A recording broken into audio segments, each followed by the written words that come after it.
I'm Steve Doty for the Washington Examiner. The increasing violence in Iraq has caused President Obama and some on Capitol Hill to address the situation head-on Thursday.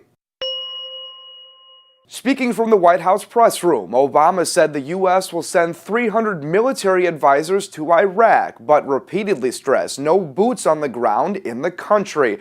Obama added that he'll be sending Secretary of State John Kerry to the region in the coming days to help defuse the situation. Here's some of what President Obama, as well as Speaker of the House John Boehner, had to say.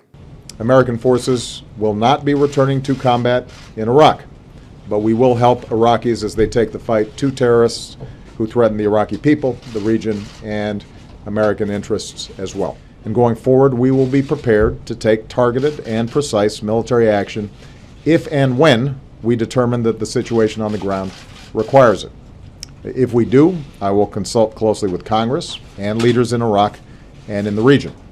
I want to emphasize, though, that the best and most effective response to a threat like ISIL will ultimately involve partnerships where local forces, like Iraqis, take the lead.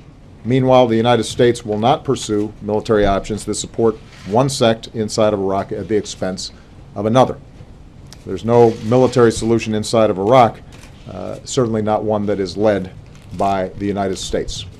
Our view is that Iran can play a constructive role if it is helping to send the same message to the Iraqi government that we're sending, which is that Iraq only holds together if it's inclusive, and that if the interests of Sunni, Shia, and Kurd are all respected.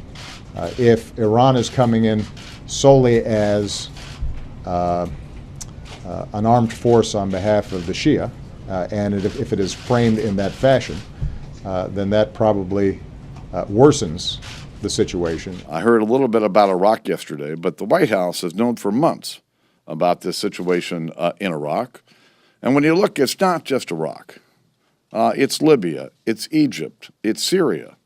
The spread of terrorism has increased exponentially under this president's leadership. And as you may recall, after the last election, I said that I hoped that the president would seize this moment and take the lead. And here we are, a year and a half later. You look at this presidency, and you can't help but get the sense that the wheels are coming off.